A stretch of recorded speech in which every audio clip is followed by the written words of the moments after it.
Every snap is an interview. After the snap. What a snap. Hey, keep your mouth shut, 50! I lead by example. With Blake and Reid Ferguson, discussing life in, out, and after football. To be able to leave walking away with a degree and a championship, it couldn't be any better. Yeah!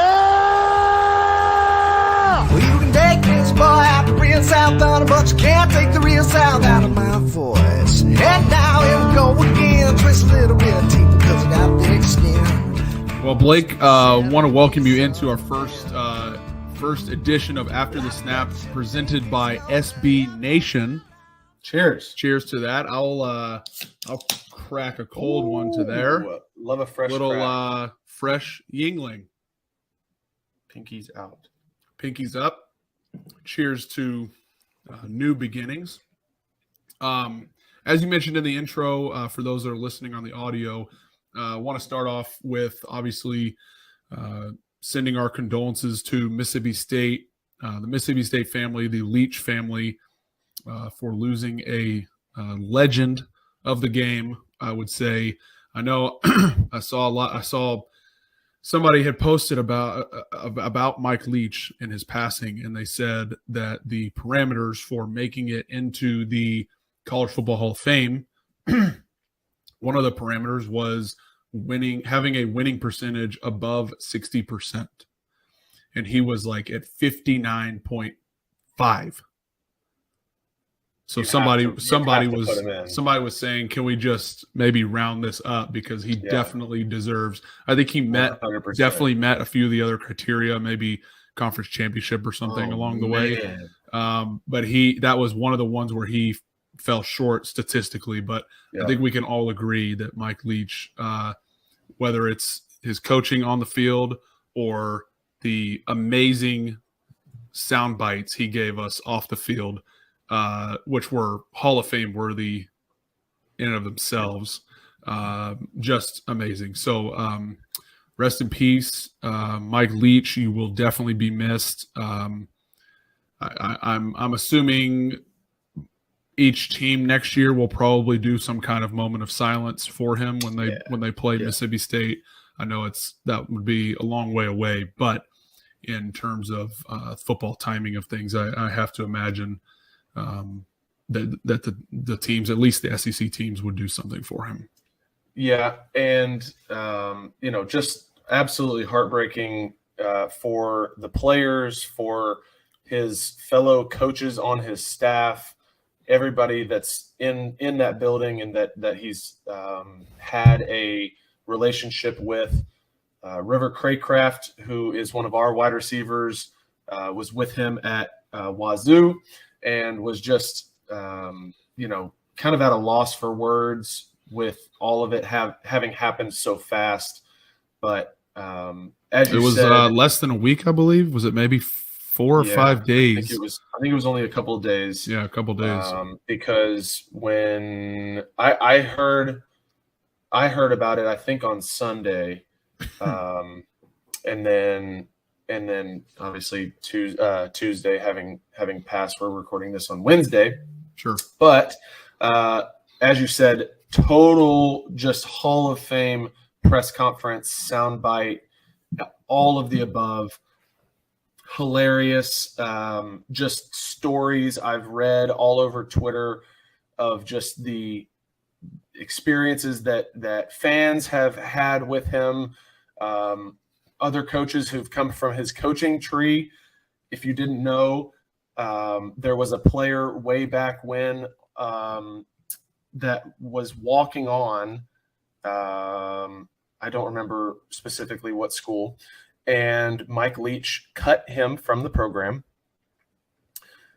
and offered said player a coaching assistant role with the team. Said, an analyst. Yeah, maybe like a GA, or was it actual coach? Okay, student assistant role. Said, I don't think you're going to be a great football player, but I do see you in the coaching world and having a future in coaching. Player says, nah, I'm not really interested, and just kind of left.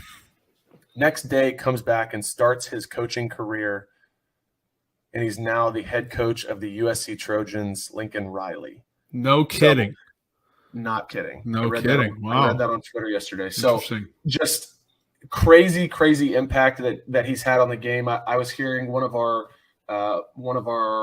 offensive players this morning at breakfast talking about how he wonders like what kind of impact that he's truly had on the offensive scheme that you now watch in 2022.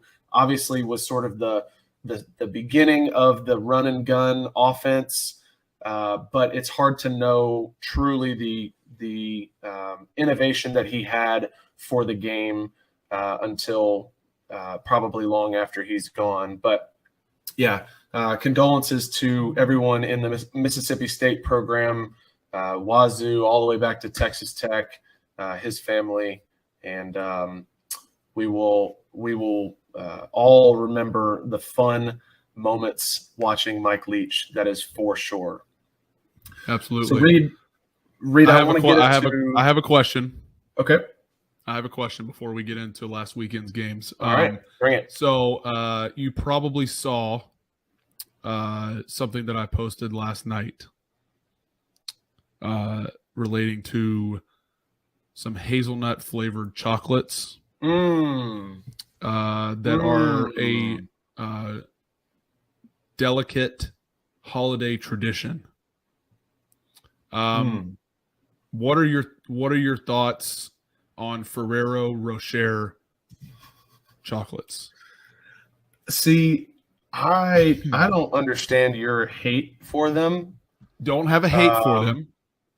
You said I'm not convinced anyone actually likes Ferrero Rocher chocolates. To me, yes, that is. I think there's a difference. That is. I was slander. saying, okay, fair. I was saying, I think there are a fancy looking candy that people give and nobody actually like ends up eating them all. They're just like, those are fancy candies, and they just kind of sit there until they're too. Oh, we got those for Christmas. Oh, it's March 15th. Let's throw those away. Right. I think I remember that was my take on it. That was my take. I remember growing up, and we had a cabinet. We had that cabinet in the kitchen that was like full of all the candy. And I think that some of Dad's like Ferrero Rocher stocking stuffers ended up in there on a very regular basis. So I do understand what you're saying. Exactly.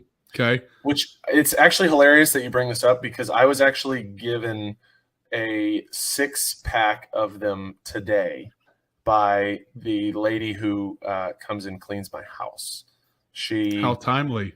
She gave them to you. She gave me a little card. Because she doesn't expect you to eat them, so she can eat them when she comes to clean your house next week. That's right.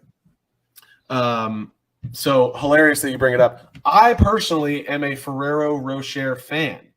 I don't go seeking them out. I don't know that anybody goes seeking them out for themselves. They are apparently often some people in my mentions. My mentions were all over the place. You got there was a lot of people. 300 responses. Yeah, very shocking. Not at all what I expected. First off, but the first wave of replies were 80-20. Like, yes, just they're because amazing. Cole Beasley came back doesn't mean you got to come up with some new drama. Right. I mean, the first wave of replies last night were like, "Oh my gosh, you're so wrong. They're amazing." And then a bunch of people started flooding in that were like, "Reid, I got your back on this. They're not that good." So I think if you took a poll, it would be more even than you think it is. Anyway, there was one person in there that I replied, and I said, my take is similar to the question of, have you ever seen your neighbor take their groceries in? No. Tell me you've caught your neighbor in the act of taking their groceries in. It doesn't happen. We're in a simulation. You don't ever see people Nor have I eating ever- Ferrero Rocher chocolates. You just see them bought on. You see them sitting on the shelves. You see people scanning them in the self-checkout at Target, and then they give them away, and nobody ever eats them. So two responses that I just came across that I was like holding in laughter. The first one from Ligma Johnson. He got fired from Twitter, by the way. Josh Allen 1769 is his username. He says, delete this. You said, sorry, Ligma. It's okay, sir. If you don't like those, I suggest trying the new Buffalo. Oh, my goodness. Next to the ones Did with you D's. Oh my gosh. Both That of back these. and forth that you and Ligma Johnson had has me rolling. And then Both of these both of these chocolates. both of these chocolates. Speaking of both of these, I also enjoy a Lindt truffle, which you also brought up in your mentions. Yes. I think those are better. Agree with you. Okay. I agree with you. And somebody 100%. actually pointed out to me Well- that they're owned by the same company. But I do think it's important to have the right Lindt truffle. And for Milk the chocolate listeners who or don't caramel. know what we're talking about, there are several colors of the wrapping, and they come in like assorted bags. But you have to have the milk chocolate or the caramel. Dark chocolate Caramel. ones of those are you serious? Oh. I don't even know what the other, like white chocolate. White chocolate's good. Sea Dark salt? chocolate's good. How do we feel about sea salt? Milk think that was chocolate, one of white the- chocolate, dark chocolate, caramel. Caramel. You said caramel. I was joking. Okay. Liar. But yeah, I would wholeheartedly agree with you that Lindt truffle chocolates are way better than Both way of these. better than the Ferrero Rocher. So, but as previously scheduled, I want to get to a quick recap of Absolutely. this past weekend's games before we dive like dolphins into Week 15. I see what you That did was there. off the top of my noggin. Yes. So the last time we spoke, I was out on the West Coast in Los Angeles, California, yes. and I'm glad to be back in the great state of Florida for a multitude of reasons. The West Coast trip was not very nice to us, and came back with 2 losses. Most recently, a loss to the Los Angeles Chargers. A couple immediate reactions. SoFi Stadium is insane. Sick. That is the coolest. Like we talk with our interviewees about favorite away stadium and least favorite away stadium. That's number one. Like Really? far and away number one. Yeah. Yes. It was Vegas. Very now cool. it's SoFi. It did feel very like it felt like we were just playing and it was like just us. Like it didn't feel like there were fans really like involved. Atmosphere. And I don't know if that's because there's not a ton of Chargers fans in LA yet. Maybe there are and they just weren't super loud. They're all at the But game. there were I felt like it was 50-50 Dolphins to Chargers fans. Like lots of Dolphins fans in there. And so I guess for that reason, it didn't feel like a true away game in terms of like atmosphere. Other reactions, Tyreek had an absolute freak touchdown where Jeff Wilson fumbled, ball like is squirting around, and squirts out like right into Tyreek's hand. And we were watching it on film earlier in the week, and you can actually see Tua like points his finger, and he like knows it's a touchdown before Tyreek has even like crossed the line of scrimmage. Like it's like he's gone. And if there's anybody that you want that fumble to fall to, it's Tyreek Hill. That was definitely one of the crazy. I watched the whole game. That was definitely one of the craziest plays I've ever seen. Funny note on that, actually, and I'm saying this because I do play fantasy football with some buddies. This week or last week, I guess week 14 was the last week for like pushing into the fantasy playoffs. And in one of the matchups there, that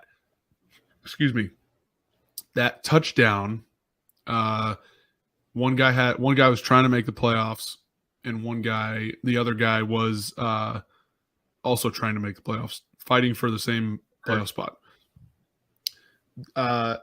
That touchdown was counted as a punt return touchdown, like a fumble return for a touchdown.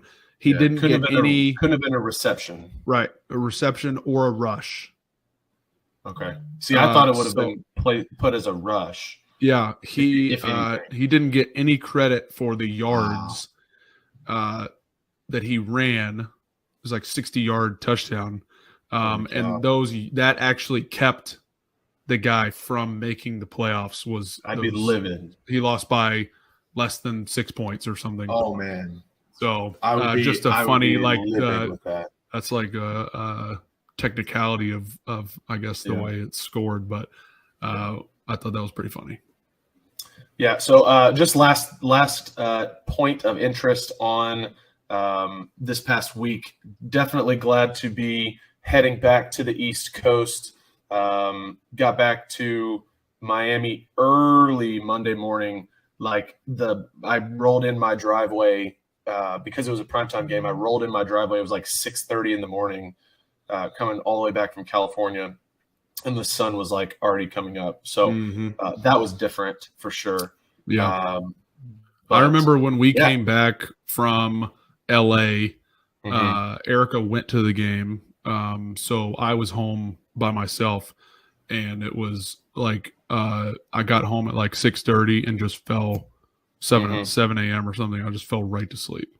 Yeah. See, the problem that I had was I actually fell asleep on the plane, and I was not able to fall asleep to go back to home. Sleep. Yeah, it's like taking a nap like 2 hours before you're supposed to go to bed. Like, I literally got home. I took a shower because I felt disgusting from sitting on a plane for 4 hours, and I like laid on the couch to kind of just like chill for a little bit. Not tired, couldn't sleep, just feel that. Nothing. So I slept really good Monday night. That is for sure. But tell us about your Week 14, please. Yes, we hosted the New York Jets on Sunday afternoon. Beat them 20-12. It was a little closer than we would have liked, but came out. Hey, a win is a win, dude. A win is a win. What's the cliche? It's hard to win in this league. Yep, it's hard to win in the NFL. So. Yeah, that's right. I thought you were gonna follow that up with something else, but a win is a win is a win is a win. Doesn't matter how you get it done. Though it was about 37 degrees. Yeah, it looked absolutely disgusting out there. And pouring rain. Yeah, it wasn't snowing. It was raining. It was raining until the fourth quarter, and then that's when the snow started coming down, which made it way better. Yeah, I'd definitely rather snap in the snow than the rain because it does not affect the footballs as much. Yeah. But those, it's almost like a drier. Yeah. I mean, obviously it is because it's not wet. It's frozen. But I'm interested to see this weekend. Yeah. We'll get to that in a minute. For the majority of the game, it was giving us the toughest conditions for our position. Yeah, definitely. It was sort of windy, really cold, and raining, not snowing. And that's like the ultimate trifecta for tough snapping conditions.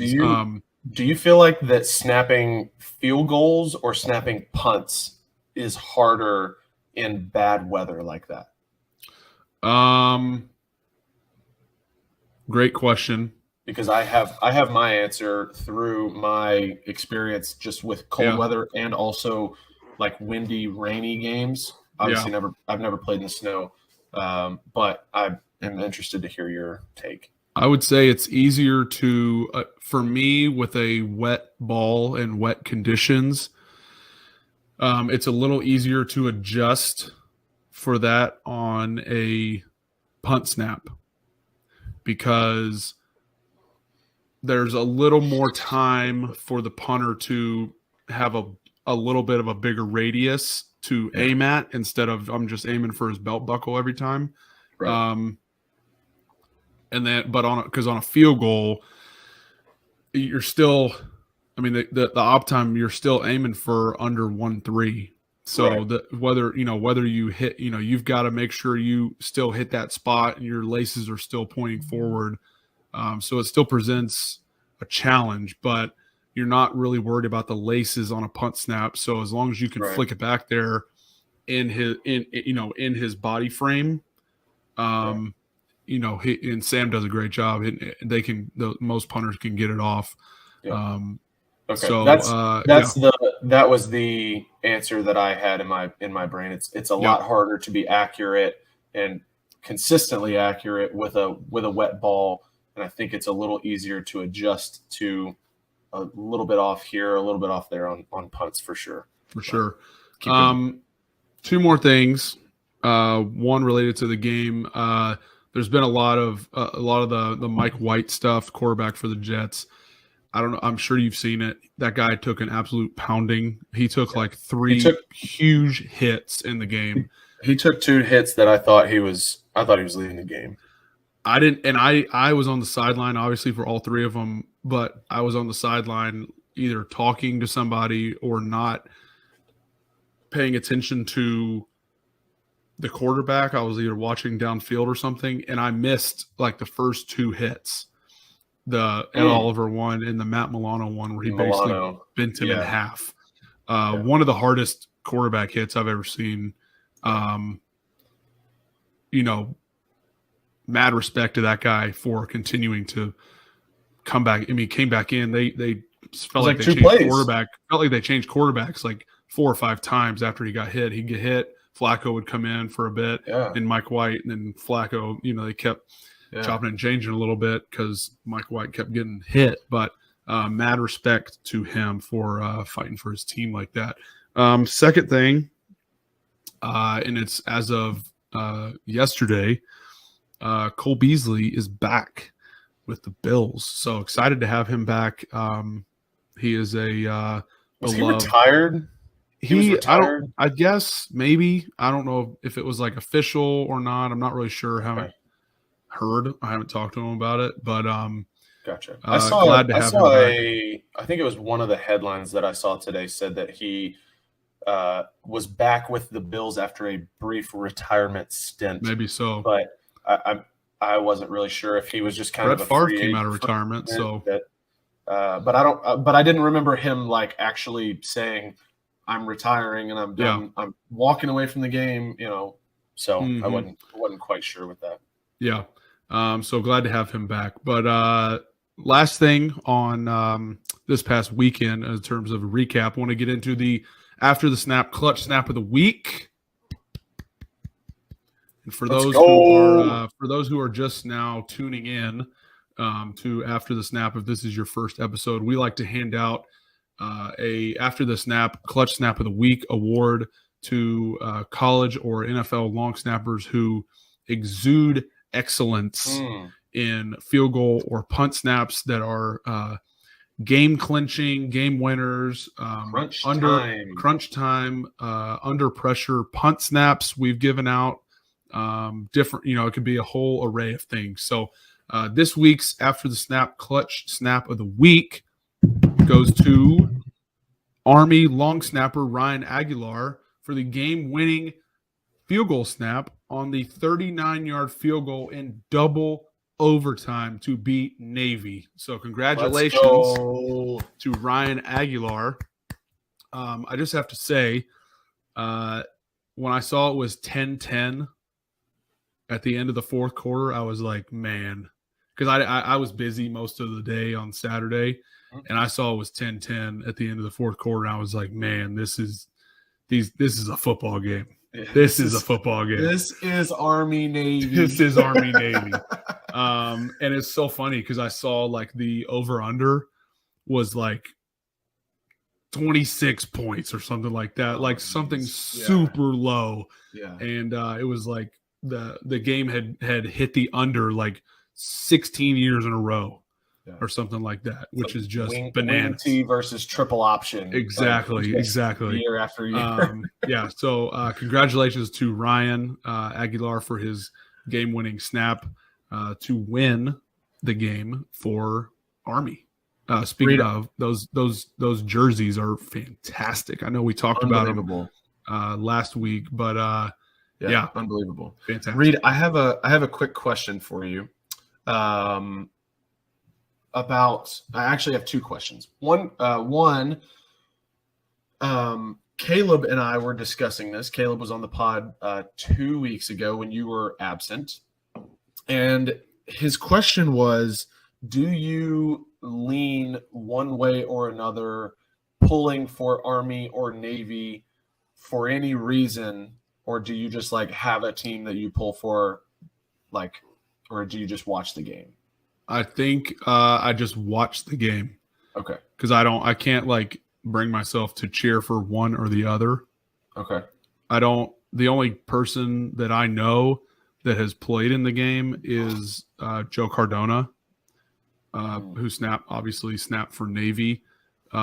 So I think that would, I don't know. And the reason I ask that is because I feel like that there's sort of this feeling of, I don't really know who to pull for, but I'm pulling for one of the two teams, and I just don't know why. Like, I pull for Army, and I don't know why I pull for Army. I think it's probably because I like their uniforms better consistently. Sure. But I don't know why I pulled for Army year after year. But one of our strength coaches is actually he was a strength coach at Army, and he actually had a hand in coming up with the pregame like hype song that they play in the stadium for Army. I think it's I don't know if it's Tsunami. I think it's that Tsunami song. I have to double check with him, but interesting. That presents an opportunity for me to cheer for Army because of my guy Will. So I guess shout out to Will. My second question regarding Army Navy is how many passing attempts do you think were made between the two teams on Saturday? Oh my goodness! Between combined, set an over under. Yes. Okay. Let's set the over under at 11 and a half. Man. I want to go over. I want to go over 15 passing attempts. Oh my gosh. There were 3 by Navy. There were 3 passing attempts. One quarterback was 1 for 1 for 25 yards. The other quarterback, Maynor, was 0 for 2. And then Army was one quarterback was 2 of 10, and the other quarterback was 0 for 2. So clearly, a heavy on the rushing side of the football. There were 1, 2, 3, 4, 5, 6 players that ran the ball for Army, and another 6 that ran the ball for Navy. So just Army Navy classic. Was it bad weather? Classic football. I don't think it was like particularly bad. Oh, okay. I didn't know one way or the other. No, I think not it was a big just deal. Cold. I think it was just cold. I don't remember it being like heavy snow like we've seen in Philadelphia or anything like that. Yeah. But I also wasn't watching like super intently. Sure. So, Reid, it is our turn to travel to Buffalo for Ferguson Bowl number 6. That's right. We are approaching the 6th time that you and I have played against each other in our football careers, and I think that is bonkers. Absolutely bonkers. It feels like it was just week 2 of my rookie year, and y'all were in Miami. Yep. And we were kind of taking our picture for the first time, not really knowing what this was going to look like down the road. But super excited to be heading up to Buffalo. Obviously, when you go to Buffalo a week before Christmas, there is a little bit of a third player in this game. There are the Bills. Absolutely. There are the Dolphins. And there is Lake Erie. I was gonna say Mother Nature, but Lake Erie, I like that. Lake Erie, 2 miles off of Bills Stadium. Is it Bill? It's Bills Stadium. Highmark Stadium. Is it Highmark? Okay. Yeah. 2 miles is probably a little short, but it's definitely not far. Couple miles off of off of the stadium. And the way that Coach McDaniel presented the outlook by the Miami Dolphins on this game and the weather is that it is sort of just, you have to play it as like a mindset thing. Like you cannot worry and track and just paralysis by analysis of the weather on a daily basis, hourly basis, because it changes so much between right now on a Wednesday night and what is actually going to happen on Saturday evening. But I rarely even look at weather for home games up here. I rarely even look at weather forecasts with outside of 48 hours. Yeah.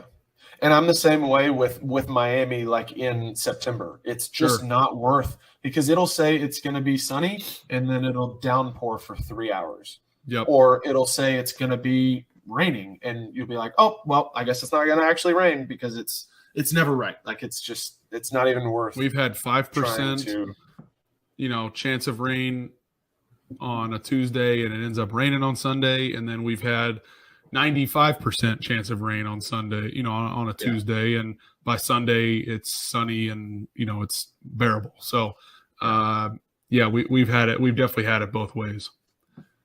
As of right now, if this ad will go away on my weather app.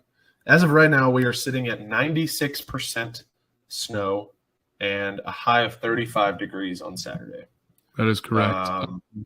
It's always best if that actually. Go for it. Yep, it's always best to check the local guys,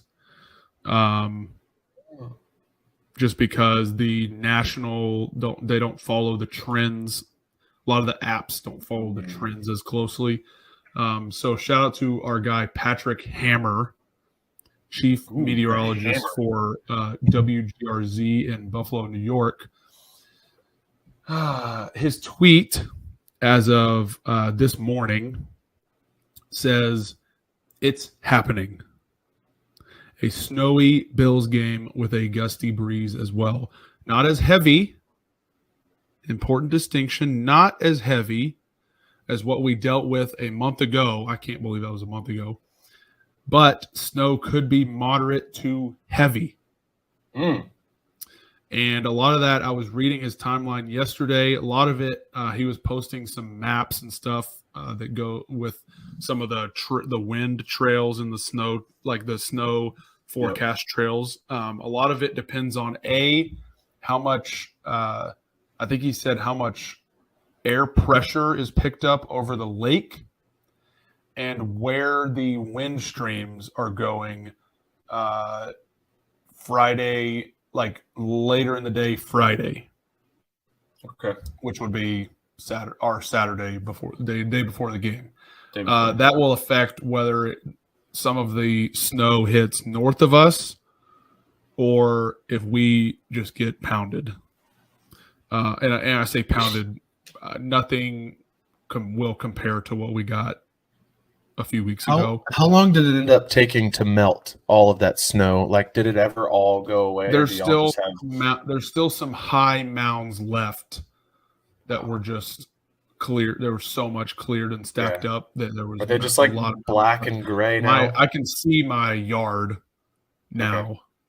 But yes, the snow is very dirty on the side of the road and stuff where there's still piles up. But and in terms of moderate to heavy, most people tend to believe that is anywhere from 7 to 9 plus inches, which sort of sounds like what we got a few years ago in 2017.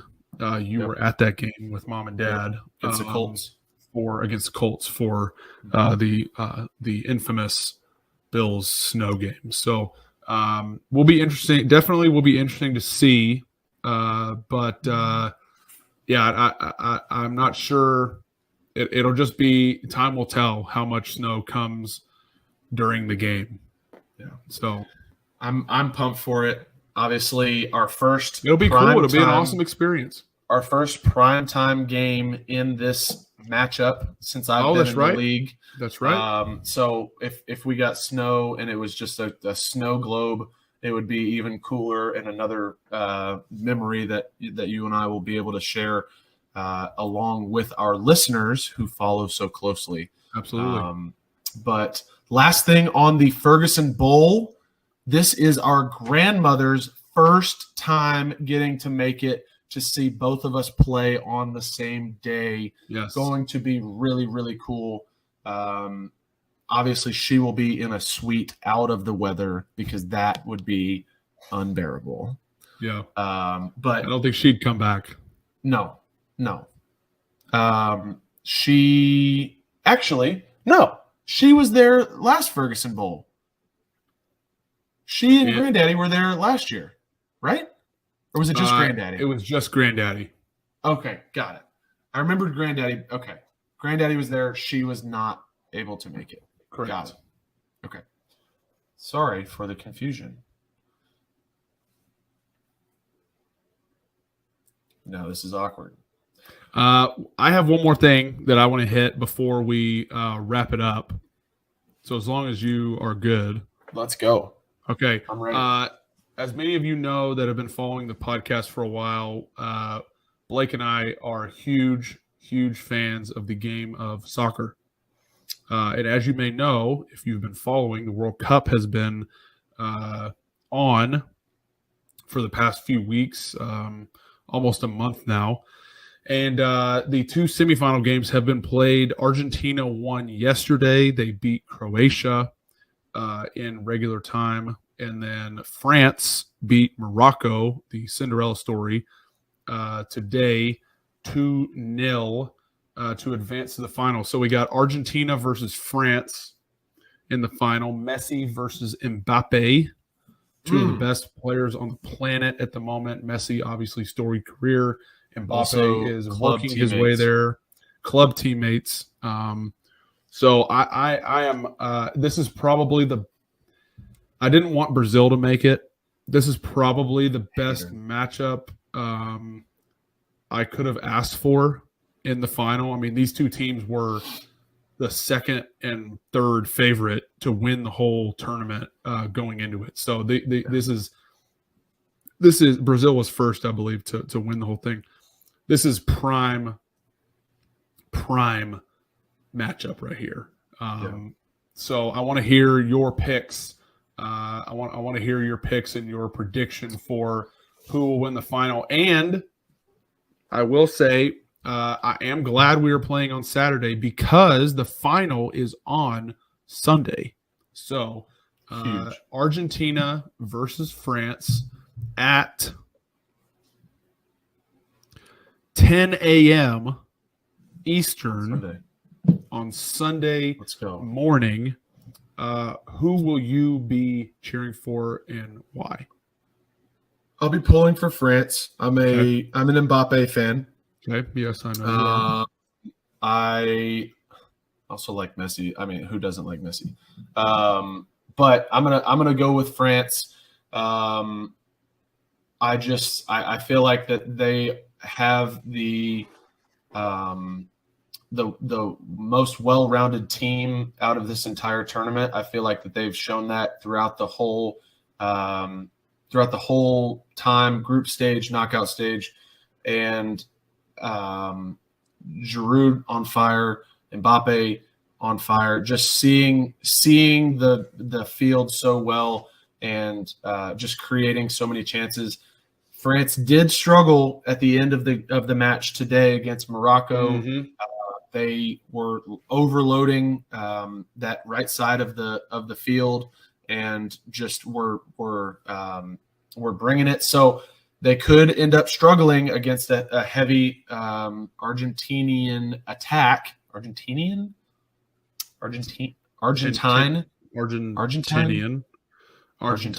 attack. Sure. But certainly going to be a lot of fun to watch. I'm going to go France 2-1. Giroud. Does Giroud take their penalties? Who takes their penalties? Mbappe. Okay. Mbappe penalty, Giroud header off of a corner kick. To win the game.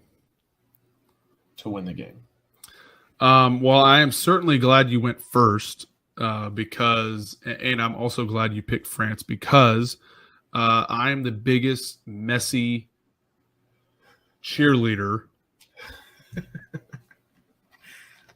on this podcast.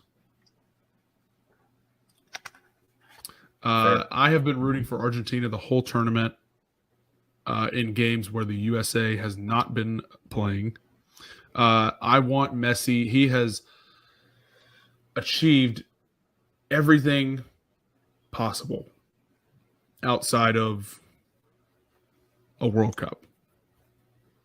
And I have a group of buddies that I talk to, group text, that we talk about soccer all the time. And about half the group is Messi stans, and the other half are for Ronaldo. And I just want Messi to get that World Cup just to be able to hang it over the Ronaldo stands' heads as they part their ways in a few years. Because this is their last World Cup for either one. Messi has to come to Miami first before he hangs it up.